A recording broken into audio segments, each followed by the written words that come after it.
a los organizadores del curso por haberme invitado. Me han encargado que os hable del tema 27, que son las pruebas invasivas en el diagnóstico ecográfico obstétrico, ¿vale?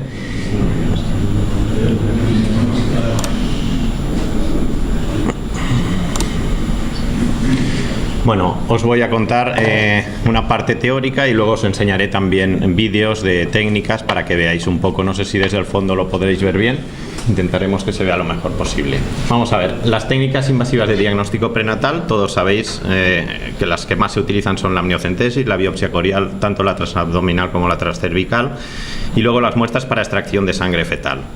La cordocentesis, la funículo, la punción de la vena umbilical intrahepática y las cardiocentesis. Aparte de esas técnicas, que son las que más o menos hablaremos, hay otras técnicas como son la amnioinfusión, la punción vesical para ver si los riñones funcionan o no, la punción del abdomen fetal, la punción torácica, biopsias fetales. Esas técnicas, bueno, son menos utilizadas y no vamos a hablar hoy de ellas.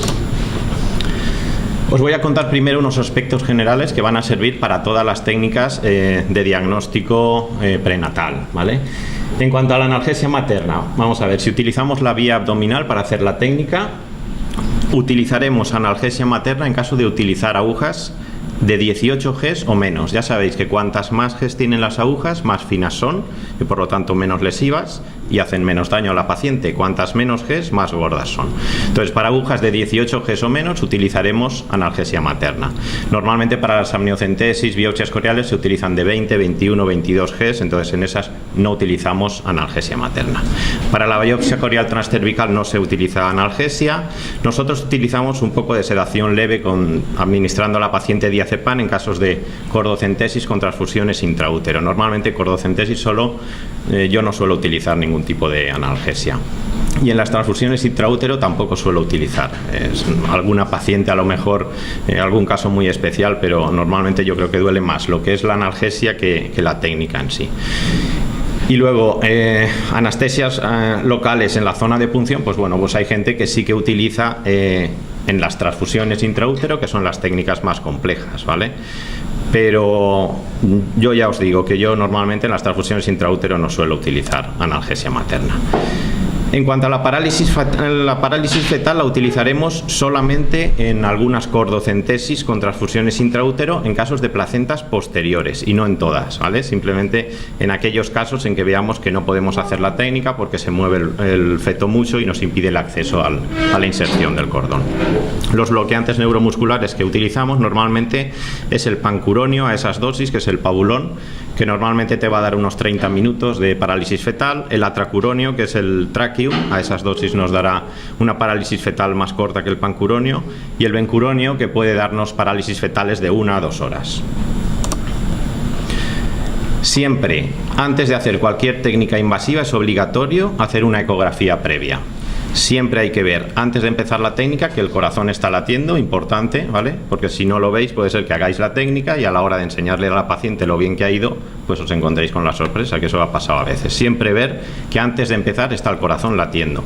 Siempre hay que ver el líquido amniótico, las lagunas que deja, los movimientos del feto, la tendencia que tiene a moverse, la placenta cómo está localizada, la biometría del feto, para saber que estamos en la edad gestacional adecuada para hacer esa técnica invasiva. Nunca hay que empezar una técnica invasiva si no sabéis por el punto que vais a entrar. En el caso de utilizar el abdomen materno, no tenéis que empezar la técnica sin saber el punto por el que vais a entrar, la dirección que va a seguir la aguja y el punto diana al que queréis llegar.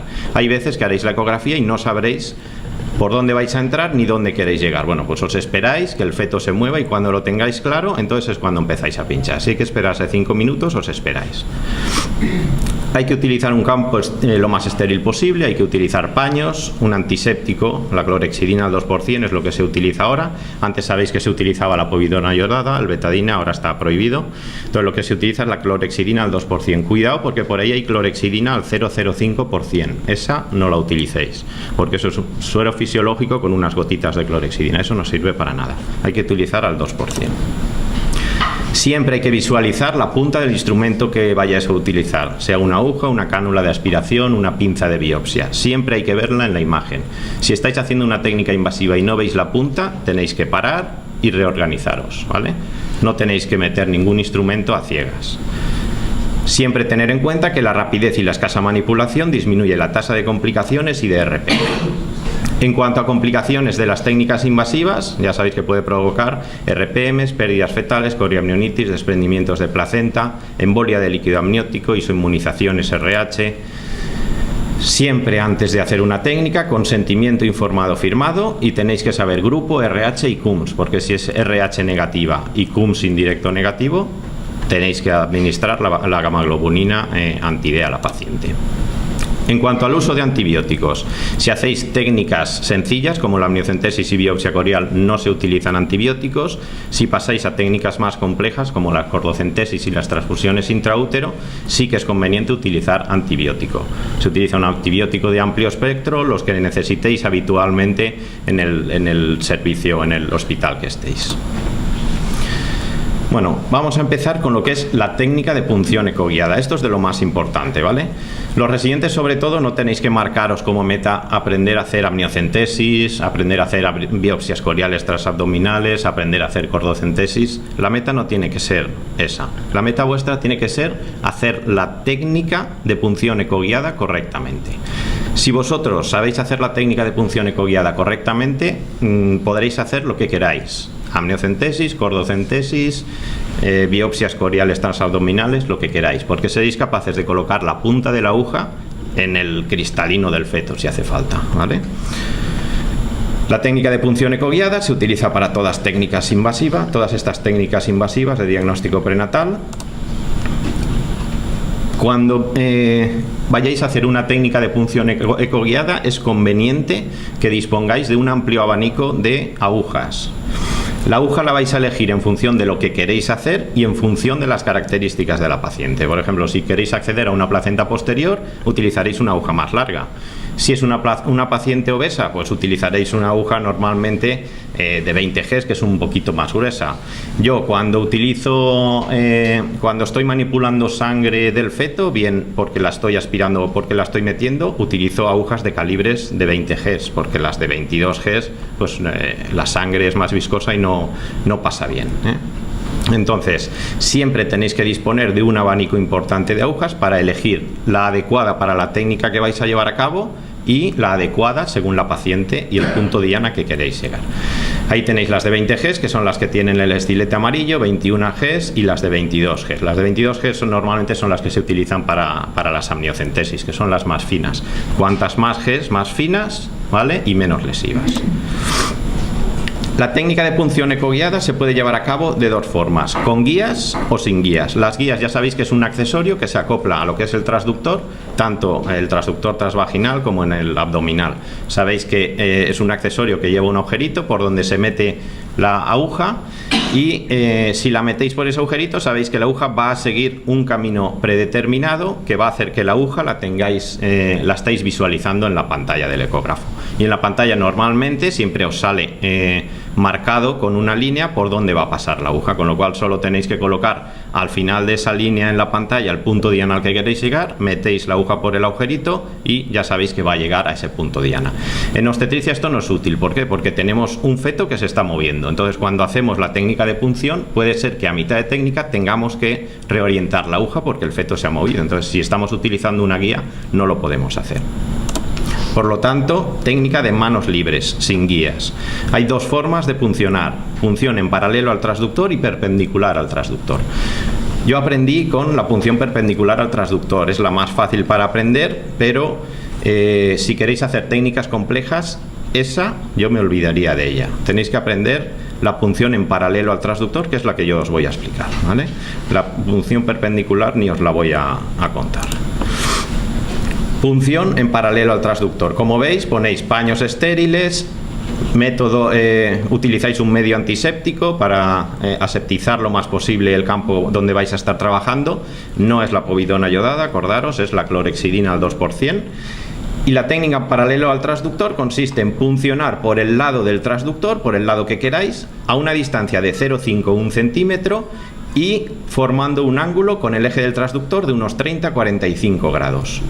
Y siempre teniendo presente que la aguja debe de quedar en el plano del transductor. Es decir, esto es el transductor, pinchamos por el lado y tenemos que pensar que la aguja debe de quedar debajo del haz de ecos. En el momento la aguja la orientemos y la desplacemos hacia los lados, la punta de la aguja se nos saldrá del haz de ultrasonidos y no la veremos en la pantalla.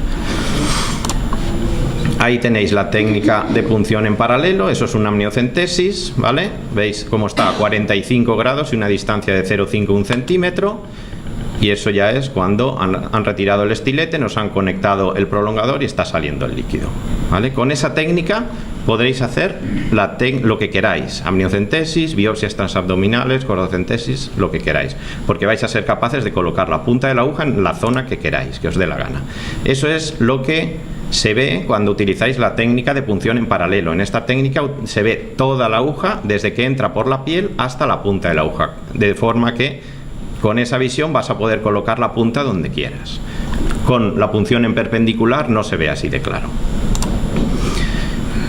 Pasamos a lo que son las técnicas. La amniocentesis, ¿cuándo la hacemos? Bueno, hay una amniocentesis precoz que se hace entre la semana 11 a la 14 más 6. Tiene más incidencias de RPMs, de pie equinovaro y de efecto de tienda de campaña. Con lo cual, esta amniocentesis no la vamos a utilizar. Sobre todo porque tiene más pérdidas fetales, más incidencia de complicaciones y se hace en semana 11, 12, 13, que ahí lo que haremos será la biopsia corial, que tiene menos riesgos para el feto. ¿Qué es el efecto tienda de campaña? Es el efecto que se produce por la elasticidad del amnios y porque en esas semanas estacionales no está fusionado al corio. El efecto tienda de campaña consiste en que cuando tú estás pinchando con la punta de la aguja llegas al amnios y en vez de puncionarlo y atravesarlo, lo empujas, de forma que la punta de la aguja queda tapada por lo que es el amnios, sin llegar a estar dentro de la cavidad amniótica, ¿vale? Entonces, las amniocentesis, cuanto más precoces, más efecto tienda de campaña tienen. La amniocentesis clásica es la que utilizaremos semana 15 más 0 en adelante. Lo ideal es semana 15 a 16. La amniocentesis, todos sabéis lo que es una técnica del segundo trimestre, es la técnica invasiva más utilizada. Es una técnica que consiste en una punción en el abdomen materno utilizando agujas de 20-22 Gs habitualmente. Acordaros de todo lo que os he dicho en aspectos generales y de llevar a cabo la técnica ecoguiada adecuada. Consiste en colocar la punta de la aguja en una laguna de líquido amniótico y extraer líquido amniótico. Indicaciones para el estudio del cariotipo fetal, ya sabéis que es screenings con riesgo elevado, malformaciones anatómicas, fetos anteriores con cromosomopatías, progenitores con translocaciones equilibradas, para hacer estudios moleculares a partir de ADN, estudios bioquímicos, enzimáticos o microbiológicos. Punción transplacentaria o extraplacentaria en las amniocentesis. Bueno, pues ahora mismo no hay pruebas concluyentes ni a favor ni en contra. Parece haber que hay menos riesgo en la transplacentaria. Yo personalmente prefiero atravesar la placenta cuando tengo una placenta anterior, pero tenéis que tener en cuenta no atravesar la placenta en la porción más gruesa, sino que iros hacia un extremo donde la placenta es más finita, y siempre utilizar el Doppler color para ver que ahí no está la inserción del cordón y que vais a hacer una cordocentesis sin daros cuenta, ¿vale? Hay que intentar evitar la punción transplacentaria en esos casos, cuando hay una posible isoinmunización, es decir, en madres RH negativas, y cuando la madre tenga una infección por hepatitis B, C, HIV, porque podríamos facilitar la transmisión. Dificultades técnicas que nos encontramos: pacientes obesas, pacientes que aunque estemos en semana 15-16 tienen el amnios despegado, úteros en retro, con interposición de asas intestinales. Bueno, cuando tengamos estas dificultades, solución: se suspende la amniocentesis, se cita en 1 o 2 semanas, nos la citamos nosotros a otro que tenga más experiencia y seguramente en 1 o 2 semanas lo veréis de forma diferente. Otras dificultades: hemos hecho la amniocentesis, aspiramos líquido y no sale, ¿vale? Eso es muy frecuente. ¿Por qué? Pues porque se ha producido el efecto de la tienda de campaña por la elasticidad del amnios. Puede ocurrir en amniocentesis de semana 15 o 16 y en amniocentesis más precoces. ¿Cómo lo evitaríamos? Bueno, lo evitaríamos de la siguiente forma: cuando puncionemos, cuando veamos que la punta de la aguja empieza a entrar en el útero, hay que dar golpes bruscos y secos, ¿vale? No manejéis la aguja haciéndola avanzar de forma continua, porque entonces cuando llegue al amnios, en vez de pincharlo, lo va a despegar. Punciones con movimientos bruscos y secos, sobre todo cuando la punta de la aguja vaya a atravesar el amnios. Que se nos produce el efecto de tienda de campaña. ¿Cómo lo solucionamos? Bueno, El efecto de tienda de campaña, ¿vale? Si se nos ha producido, lo que haríamos sería coger la aguja y rotarla sobre sí misma. La rotaríamos sobre sí misma para que la punta de la aguja perfore el amnios. Si con eso no se corrige, pues retiraríamos un poquito la aguja, reorientaríamos la aguja y pincharíamos por otra zona diferente a la que hemos pinchado. Otra dificultad que hace que no podamos extraer el líquido es que se nos obstruya la aguja por una partícula. Esto es frecuente cuando utilizamos agujas de 22 Gs, que son agujas muy finitas y que cualquier partícula que hay flotando en el líquido amniótico la obstruye. ¿Cómo lo solucionamos? Pues fácil. Cogemos el estilete, lo metemos en la aguja y hacemos varios movimientos de entrada y salida para desobstruir la luz. Complicaciones. La RPM, generalmente son RPMs autolimitadas. Es normal que las pacientes después de una amniocentesis pierdan algunas gotas de líquido amniótico. Hay que decirles que eso no pasa nada. Generalmente son autolimitadas y se recuperan de forma espontánea, y algunas veces hay anhidramnios y pérdidas fetales. Pérdidas gestacionales en amniocentesis clásicas por debajo del 1% en grupos con experiencia. Hay trabajos que hablan de un 0,6-0,8%, y la amniocentesis precoz sí que un 2,5 a un 3%, con lo cual la amniocentesis precoz ya hemos dicho que descartada. Si hay que hacer técnica invasiva en primer trimestre es la biopsia corial. Corioamnionitis en las amniocentesis por debajo del 1 por 1000. Isoinmunización SRH, en madres SRH negativas, pueden aparecer lesiones por punción fetal, difícil porque lleváis a cabo un control ecográfico continuo, pero puede aparecer, y metrorragias. En gemelares, ¿cómo hacemos las amniocentesis? Dos técnicas. Técnica de los 2 pinchazos, hacemos un pinchazo en cada saco. Con esta técnica no hay más riesgo de pérdidas fetales. Consiste en pinchar un saco, extraer líquido, sacamos la aguja, cogemos otra aguja diferente, nos vamos a buscar el otro saco, pinchamos y sacamos líquido del otro saco. Se puede utilizar índigo carmín como colorante, ¿vale? Pero yo realmente en gemelares no lo utilizo nunca. Yo creo que eso debe de ser para gestaciones múltiples de 3 o más fetos. La técnica de un pinchazo se puede hacer en embarazos gemelares bicoriales. Con un pinchazo llegamos a un saco, sacamos líquido, volvemos a colocar el estilete, hacemos avanzar la aguja, atravesamos la membrana interfetal y nos metemos en el otro saco, con la misma aguja y sin haberla sacado.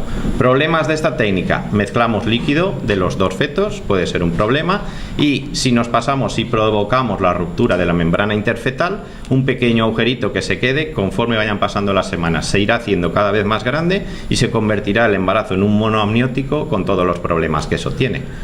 Tendréis que terminar el embarazo antes de hora y todo, ¿vale? Yo, particularmente en gemelares, siempre utilizo la técnica de los 2 pinchazos, un pinchazo para cada saco. Siempre acordaros que hay que identificar correctamente la muestra de cada gemelo. Tener en cuenta que cuando hagáis una amniocentesis en un gemelar, puede ser que un gemelo tenga una trisomía 13 o 18 y el otro esté sano.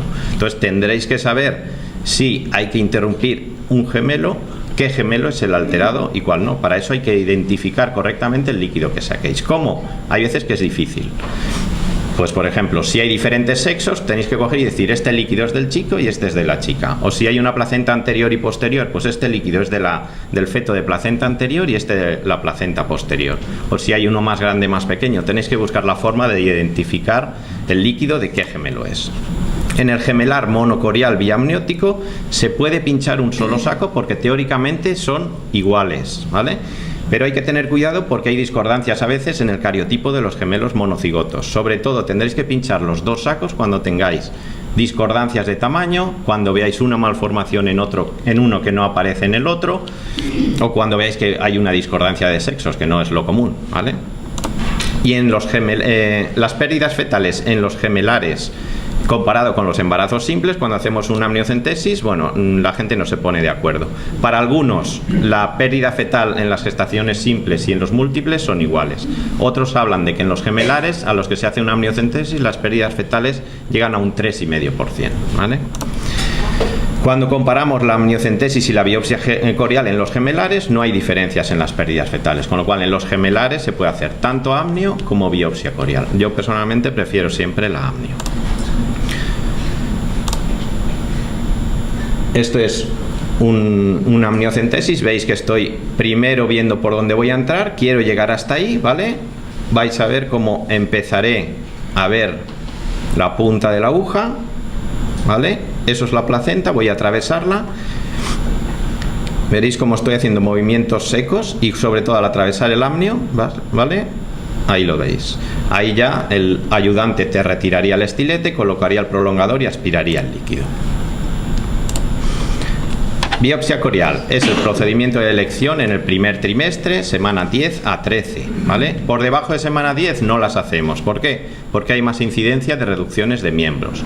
Semana 14 o más tampoco hacemos biopsias coriales, porque ahí nos esperamos a la semana 15 y hacemos una amniocentesis. Se hace entre la semana 10 y la 13. Las ventajas: obtenemos gran cantidad de DNA de origen fetal, con lo cual no necesitamos cultivo, podemos estudiarlo de forma directa y tendremos resultados mucho más precoces. Hoy en día está aumentado su uso por el screening del primer trimestre y se utilizan dos vías, la transcervical y la transabdominal. La vía transcervical tenéis por vía vaginal, colocáis espéculo, accedéis al cervix, por el canal cervical llegaríais a las vellosidades coriales y aspiraríais ahí. Y por vía transabdominal, con una técnica ecoguiada adecuada, como os he explicado, colocaríais la punta de la aguja en el espesor de la placenta y aspiraríais ahí las vellosidades coriales. Las indicaciones de la biopsia corial, pues prácticamente las mismas que las de las amniocentesis. Contraindicaciones para la biopsia transcervical: el vaginismo, la estenosis cervical, el mioma cervical, la infección cervical, habría que tratarla antes de hacer una biopsia corial, mioma en el segmento uterino inferior que obstruye el acceso a la placenta, o una severa anteflexión o retroflexión uterina. Para la biopsia transabdominal, las contraindicaciones serían la retroflexión uterina con interposición de asas y la posición fetal que nos impida el acceso a la placenta posterior. El material que utilizáis, pues bueno, según la vía, ahí tenéis pinza de biopsia para la transcervical, una cánula de aspiración flexible para la transcervical, las agujas para la transabdominal. Siempre que utilicéis un sistema de aspiración hay que conectar prolongador y una jeringa en la que colocaríamos medio nutritivo para que cuando aspiremos las vellosidades se encuentren ya directamente en el medio.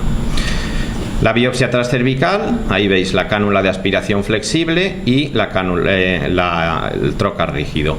Nosotros empezamos utilizando las cánulas de aspiración flexible, pero no tuvimos buen resultado, no sacábamos muchas veces bastante material, hasta que nos compraron la pinza de biopsia, que entonces ya desechamos las cánulas flexibles. Eso es un detalle de la pinza de biopsia, que es como una cucharilla que muerde la vellosidad corial.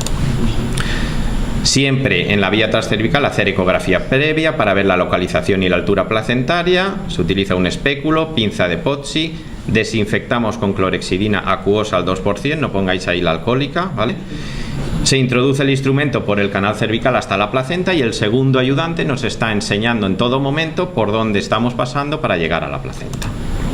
El objetivo es llegar a conseguir material trofoblástico, que ahí lo veis ya en el medio nutritivo. Mira, esto es una biopsia corial transcervical por aspiración en un feto con un higroma quístico.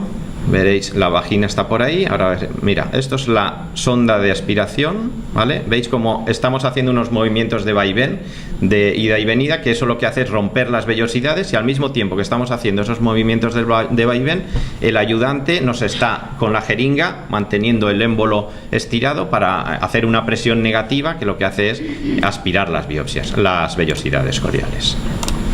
Esto es una biopsia transcervical con pinza de biopsia.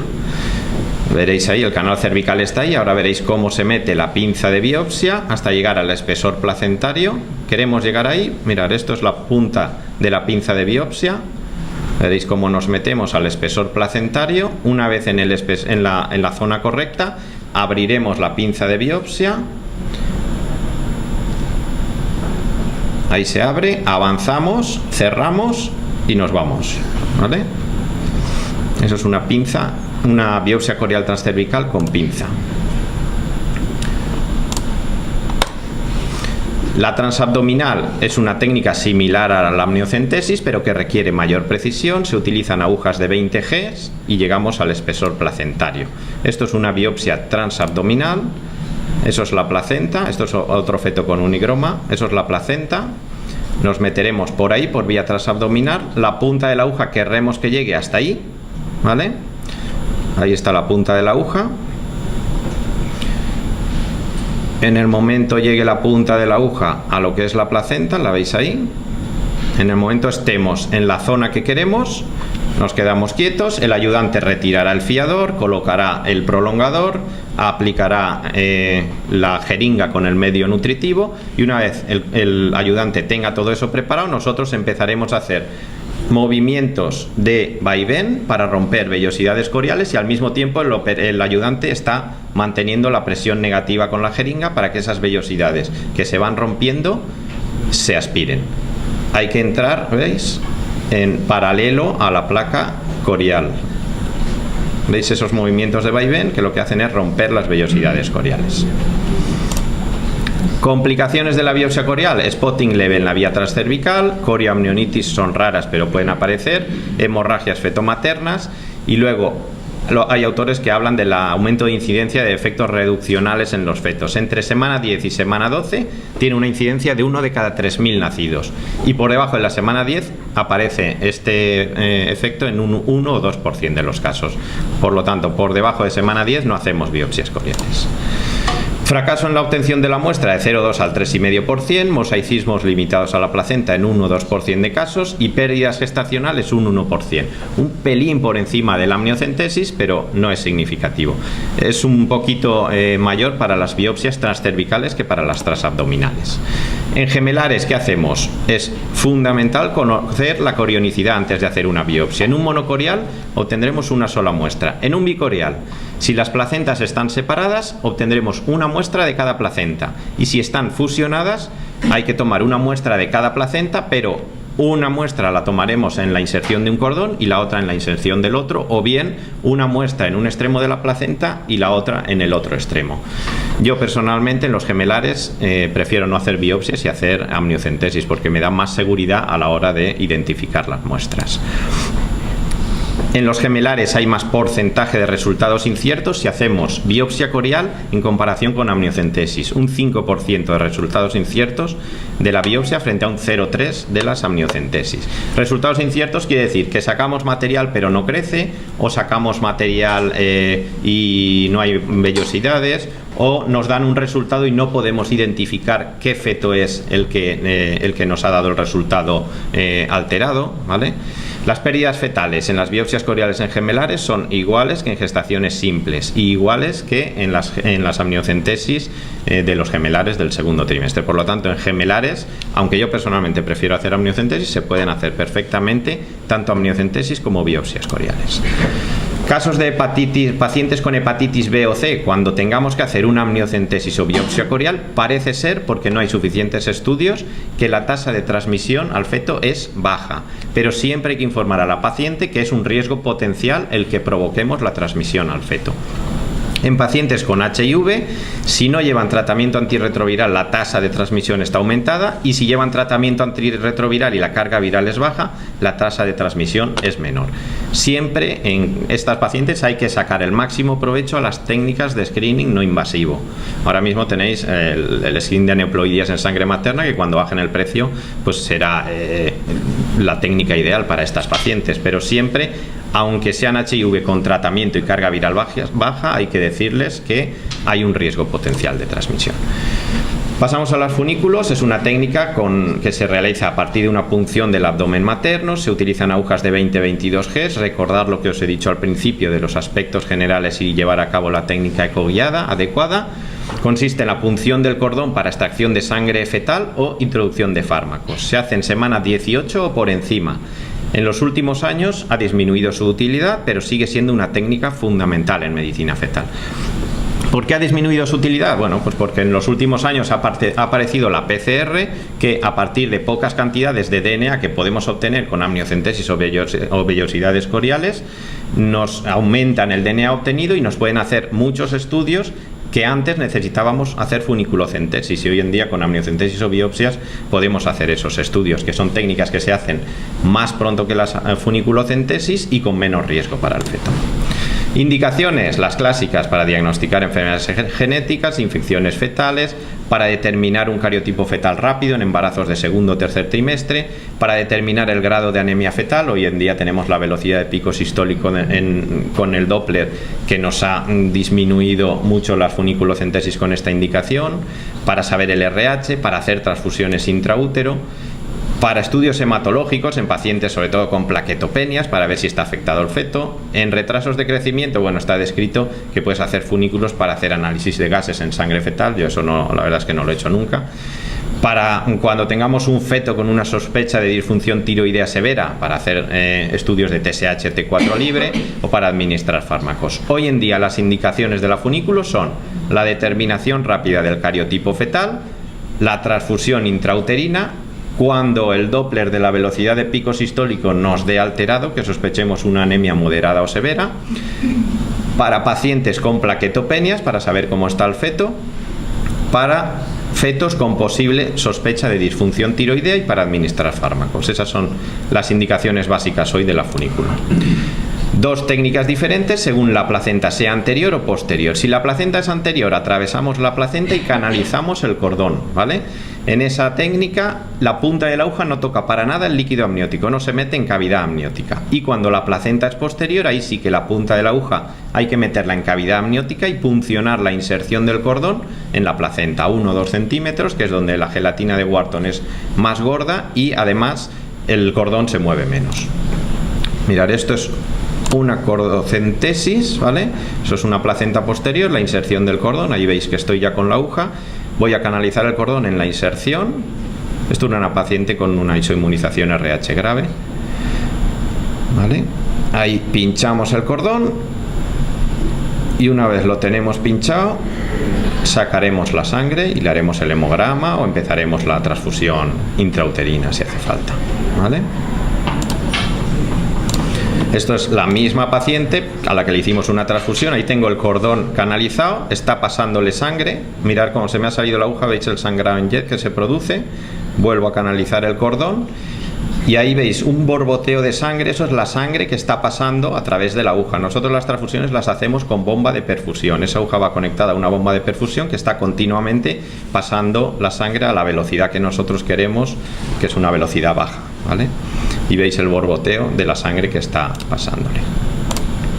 Eso es una placenta anterior, ¿vale? Placenta anterior, la inserción del cordón. Veis que yo estoy con la punta de la aguja, se me ve por ahí, estoy en la placenta ya, quiero acceder ahí, el feto se está continuamente moviendo y pegándome patadas en la inserción, que parece que no quiera que lo canalicemos. Entonces, bueno, pues me espero y cuando lo tenga claro, seguiré con la técnica. Vale, ahí está pegándome patadas en la inserción del cordón. Ahí tengo la punta de la aguja. Ahora que me apoya la pierna, me apoya el cordón un poquito, pues aprovecharé y lo canalizaré. ¿Veis ahí? ¡Pam! Ya lo tenemos, ¿vale? Ahí aspiramos la sangre y hacemos el hemograma fetal. Esto es la misma paciente haciéndole la transfusión intrauterina. Veis ahí el borboteo de sangre, la punta de la aguja. Eso es la transfusión. Complicaciones: fracaso en obtener sangre, sangrado masivo que puede acabar con el feto, el que se produzca un hematoma de cordón que puede producir un taponamiento en la circulación de la sangre por el cordón. Pueden aparecer hemorragias fetomaternas, bradicardia si puncionamos la arteria umbilical, infecciones, la tasa de incidencia de corioamnionitis está por debajo del 1%, pérdidas fetales de la cordocentesis entre el 1 y el 3%. Cuando hay una pérdida fetal, más del 40% es por corioamnionitis, por eso está indicado el uso de antibióticos en las cordocentesis. Forma de evitar complicaciones: siempre punciones precisas con la técnica ecoguiada adecuada y suaves. Por último ya, la cardiocentesis, deciros solo que tiene indicaciones muy limitadas. Se haría en casos en los que sospechemos que hay una patología fetal muy grave y que necesitemos sí o sí sangre para estudiar esa patología. Y cuando hemos tirado a extraer esa sangre por funiculocentesis no hemos podido, hemos intentado la punción de la vena umbilical y tampoco hemos podido, y bueno, necesitamos sangre para estudiarlo, entonces ya la única opción que nos queda es hacer la cardiocentesis. Es la técnica que más morbilidad tiene para el feto, tiene una tasa de pérdidas fetales de un 5 a un 6%. La cordocentesis tenía unas tasas de pérdidas de un 1 al 3%, la punción de la vena umbilical intrahepática es una tasa de pérdidas de un 0 a un 6% y la cardiocentesis pues de un 5 a 6%. Esto es un vídeo de una cardiocentesis de un feto. Este feto no era viable, veis que era un polimalformado, ahí tiene un edema, un derrame pleural. Cuando se haga una cardiocentesis hay que intentar entrar en el ventrículo derecho para intentar evitar la lesión de los haces de conducción del ventrículo izquierdo. Como era un feto no viable, nos daba igual. Entonces entramos en el ventrículo izquierdo, mirad, la punta de la aguja está ahí, llegamos al ventrículo izquierdo y una vez ahí ya aspiramos la sangre que queramos, ¿vale? Siempre cardiocentesis de fetos viables hay que puncionar el derecho, ¿vale? Y eso es todo.